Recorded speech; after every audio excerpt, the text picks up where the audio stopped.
Once upon a time, there was a boy. I loved animated movies from an early age, and I sort of dreamed of making my own comic books or animated movies when I'd grow up. Who wanted to tell stories a whole new way. Jordan was a master in game design. He rotoscoped his brother's movements. And created a tale of a prince. Jordan managed to create such deep emotions that ushered in a new age of gaming. Prince of Persia is also kind of considered one of the first action-adventure games. Sands of Time, unfortunately, it didn't really translate into the blockbuster sales that was expected. This is the story of the Prince of Persia series.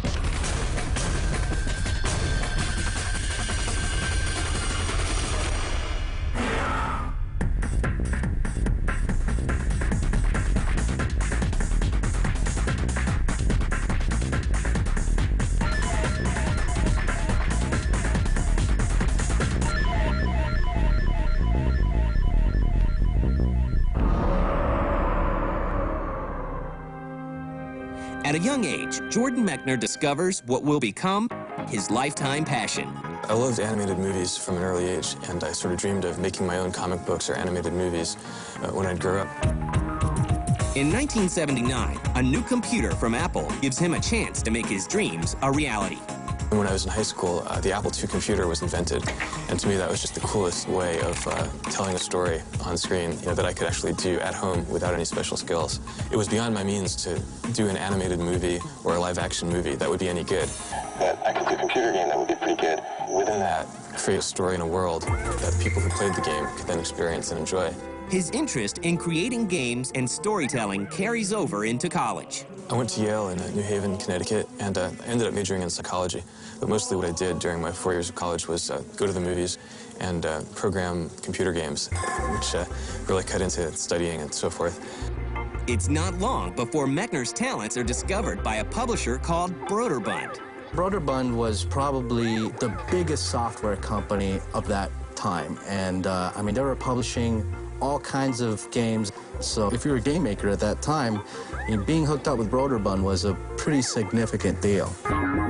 While still a college student, Mechner goes to work on his first game for Broderbund. My first game, Karateka, one of the things that inspired it were the film studies classes that I was taking at the same time. It seemed to me that games were kind of at a stage where silent films had been at the turn of the century. For that reason, Karateka was structured very much like a silent movie.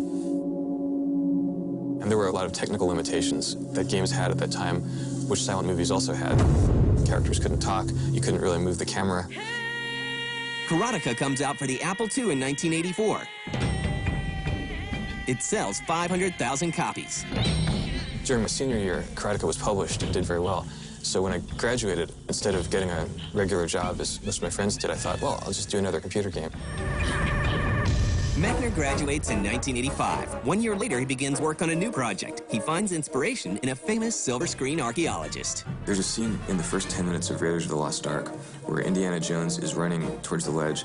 He jumps and he misses it, but he grabs on. He grabs a root, and he pulls himself up and rolls under the gate just as it's closing. I mean, that kind of suspense, I wanted to get that into a game. Mechner wants to combine the feel of a movie he loves with an Arabian setting similar to 1001 Nights. The result is a 2D action-adventure game called Prince of Persia. In many ways, Prince of Persia is kind of like a sequel to Karateka. Prince of Persia took the same fluid animation and very simple, emotional, melodramatic story and combined it with kind of a modular, traps-based environment. His whole view of the thing was to really incorporate the story into the gameplay rather than, stopping the game and then showing some story and then continuing with the story. He really wanted to roll that all into one thing. The challenges of making a game like Prince of Persia are daunting, but Mechner is determined to bring his vision to life.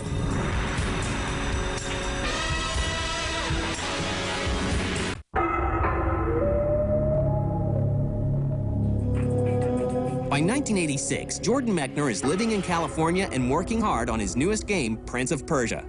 Like many developers of his time, he must wrestle with limited technology. One of the biggest limitations in the earlier stuff is definitely sound. You hear about composers making music for systems in that era, and it was really like composing with one hand tied behind your back. Well, the big problem on the Apple II with music was that the computer was only capable of playing one note at a time. My dad is a, trained as a classical pianist when he was young, so I asked my dad if he would compose the music. First for Karateka, and then for Prince of Persia. Mechner uses a new technique in animation with the help of his 15-year-old brother, David. Jordan Mechner apparently took a lot of video footage of his brother jumping up and down and running around, hanging on ledges. After that, he basically was called rotoscoping, and he rotoscoped his brother's movements. And he really studied that very, very hard and tried to really emulate almost perfectly his brother's movements. I wanted to create a character that would have weight. When you were running, you had momentum, and if you then pushed the joystick in the other direction to turn around, the character's arm would kind of flail behind him, because it's hard to turn around when you're running that fast in one direction. The whole breakthrough in terms of technology, which is the rotoscope, helped everyone to gather around this magnificent character who was the very first one to be so well animated. As Prince of Persia gets closer to completion, Mechner's talents become more and more apparent. Jordan was a master in game design, level design ingredients, building the right learning curve, the right difficulty curve. The time limit on Prince of Persia is what kind of heightened the whole experience of the game. You're sweating, you're wondering if you're gonna make it or not. You have no weapon, and you gotta find the weapon. Clock's still ticking. The whole time, the game has this incredible tension. The most appealing thing was how simple all the elements that Jordan managed to bring together to create such deep emotions. The AI of the enemies was also pretty advanced for a game like that. I mean, you were out in a full-out sword battle with these guys. It wasn't just like hack slash and then they're out of your way. You engaged in kind of a lengthy sword battle with these guys and hoped to put them away just in time for you to keep going. Broderbund releases Prince of Persia for the Apple II in 1989. It's funny, the big worry with Prince of Persia 1 was because I programmed it on the Apple II, and when it came out in '89, the Macintosh had already been introduced. It didn't seem like very many consumers were ever going to see it, simply because Apple II games weren't really being bought in stores anymore. What really saved Prince of Persia was the console versions that came out in the following years. The first Prince of Persia game is a huge success, not only because it created a palette for the rest of the video game industry to work off of, but also it was ported to so many different systems, and there were people playing that all over the place. Prince of Persia will go on to sell 2 million copies. Meanwhile, Mechner decides to take a break. And at that point, I'd spent a good part of my youth writing computer games, and I was kind of eager to get out and experience the world and have adventures and so forth outside of the industrial park in Northern California, where it seemed like I'd been forever. So I went back to New York, went to film school, then I lived in Paris to make a film. But he doesn't step out of games completely. When Broderbund came to me, wanted me to do Prince of Persia 2, my first reaction was, no, I don't want to program another game. It's too hard. It takes too long. We were able to work out an arrangement whereby I didn't have to program it. I would just come up with a story. I would do storyboards, and then they had their own team of engineers and artists who would do what I saw as the hard work, which I had to do on Prince of Persia 1. So this was great because I was actually living in Paris, and I was able to send back and forth everything they needed to keep working on the game. Mechner spends the next 4 years shooting a short film and working on a sequel to Prince of Persia. Prince of Persia, The Shadow and the Flame comes out for the PC in 1993 and outsells the original.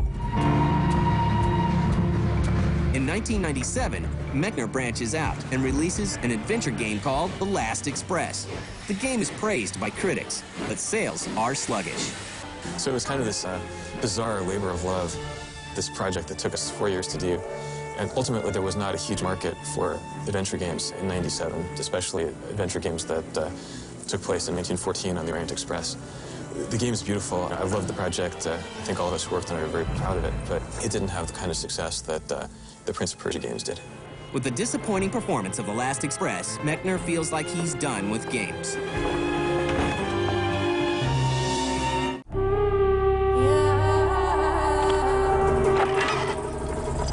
On September 17, 1999, Red Orb Entertainment releases Prince of Persia 3D for the PC.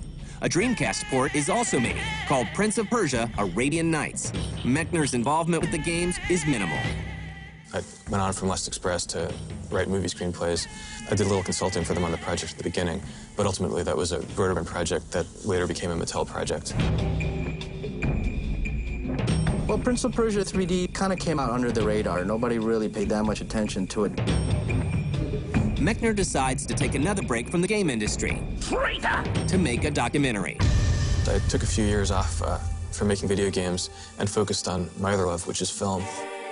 The project was a documentary about a neighborhood of Los Angeles that was destroyed in the 50s to build Dodger Stadium.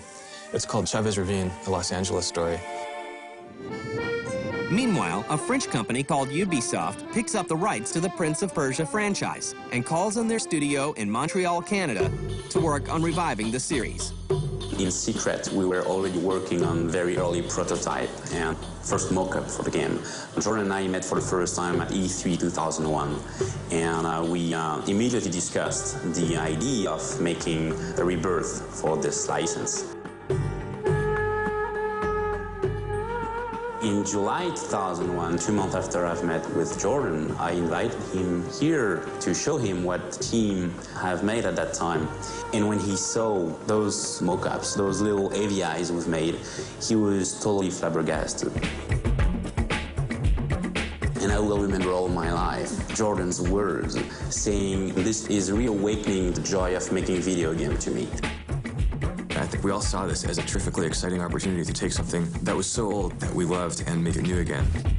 We had, you know, the godfather of the license and the action-adventure genre telling us, go ahead. And then we started. After 8 months in development, Jordan came in as the official scriptwriter, and he rewrote a new story, totally new, and worked with us till the end. Ubisoft Montreal looks to other games for influences on how to make Sands of Time truly unique. Eco was one of our main influence, and then we had an example of the type of game we were trying to make already. And also Tony Hawk Pro Skater, that was another, where you can really, you know, you just play and try stuff and be good at it and have really a spectacular character. One feature that truly sets the Sands of Time apart from other games is the player's control over the flow of time. Wouldn't it be cool if instead of dying, you could turn back time, rewind, and then replay from that point? That way you could play continuously, and only rarely would you die and interrupt the fun of playing. We wanted to have our own technological breakthrough. I could turn back time. Which is all the control time features, the real-time rewind.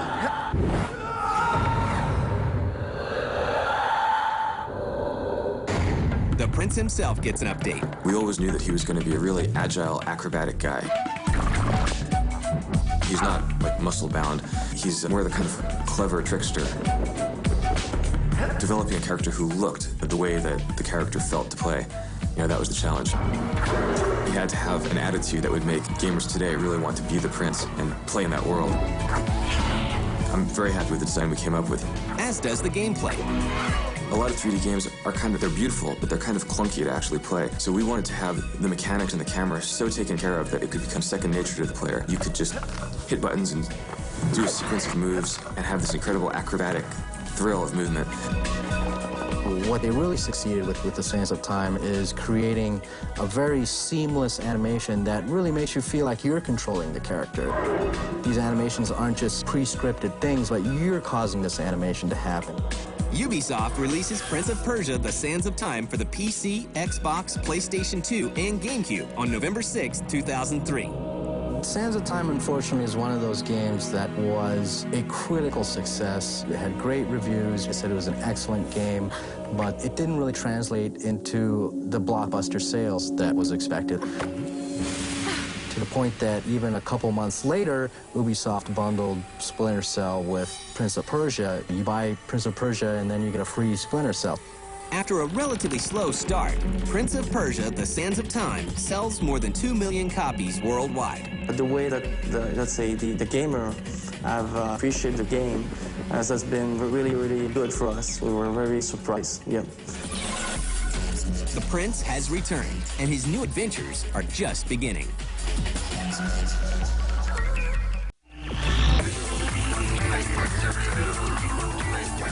After its 2003 release, Prince of Persia: The Sands of Time is showered with praise and sweeps the 2003 AIAS Awards. And the award goes to Prince of Persia. Prince of Persia. Prince of Persia. Prince of Persia. Prince of Persia, Sands of Time. We received 8 prizes. It was a little bit embarrassing after like the 5th, when we had to come back all the time on the stage and say, Thank you very much. Thank you all. Thank you very much. Thanks, guys. thank you again for that award. That was beautiful. Thank you very much. Winning awards in a place like DICE really goes to show that your peers respect you, that people in the industry that you work with really respect what you've done with the game, which I think is a huge honor to have. Work on a sequel titled Prince of Persia: Warrior Within begins immediately. When we started the project, we looked over Sands of Time. We didn't want it to change everything because the recipe was good in the Sands of Time and improve what can be improved. The team sets out to make a darker, grittier game. The prince himself has changed. He's evolved. He's the same character, but he's grown up. He has grown up. He's much more mature. And everything around him also have matured. There's a good landscapes that you're gonna see in the game. There's no texture. I have to put all the textures, do the modeling, refining, because it's all edgy like this. There is a link in the story between the Sands of Time and Warrior Within. In the first game, he made a little mistake, opening the hourglass. By doing that, he screwed up the timeline. He called upon himself his own incarnation of fate, which is what we call the Haka, which is based on the true Persian mythology. So this is the Haka, one of our big bosses, and the idea was to give him more of a badass walk. I'll go in and add some up and down to give him more bounce because he's such a big guy. The Haka is the guardian of time. It's a huge beast that cannot be killed. Prince is about this size next to him. The Haka's job is to kill Prince. So the sad news is that the prince gonna die. He cannot change his fate. He has to die. So, of course, as a hero, you will try to find a way to change that. The prince's full idea is to rewind time before even the creation of the Sands of Time. Because no Sands of Time, no the Haka. And no the Haka, happy, happy joy. In the game, we're going to travel through time. This one is like in the present. But now he can also travel in the past for centuries. Which enabled us to go a little bit earlier in time, so we could visit some different kind of environments. We were going to ancient Persia rather than the Arabic style of the previous game. So this time it's more a mix between Persian and Greek. The highlight of the sequel is an enhanced fighting system. So the freeform fighting system, as a gameplay mechanics, is basically a mix between the Prince of Persia fighting system and the SSX combo stuff, where you can basically define your own fighting skill. The freeform fighting is just how to make the experience in the combat unique. In the fall of 2004, Ubisoft releases Prince of Persia: Warrior Within for the PC and all the major consoles. Meanwhile, Jordan Mechner combines his two greatest passions, games and film. Jerry Bruckheimer and Disney have picked up the rights to make Prince of Persia as a feature film. I'm writing it. Jerry Bruckheimer is producing for Disney. This is a terrific, exciting chance to kind of bring the Prince of Persia full circle to his cinematic roots.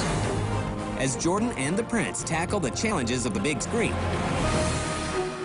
it's important to recognize how far they have taken the world of gaming.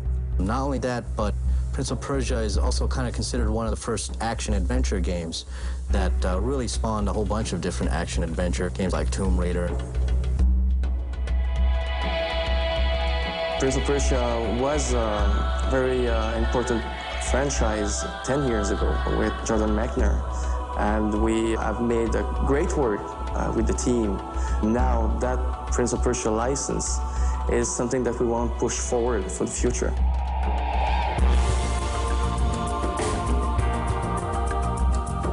I don't think I could have foreseen that 15 years later, Prince of Persia would still be alive, still be played and remembered.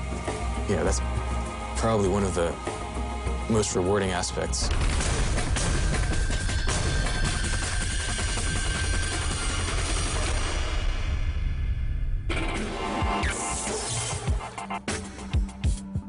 Phone, 1.2 megapixel camera and holds 5,000 MP3s.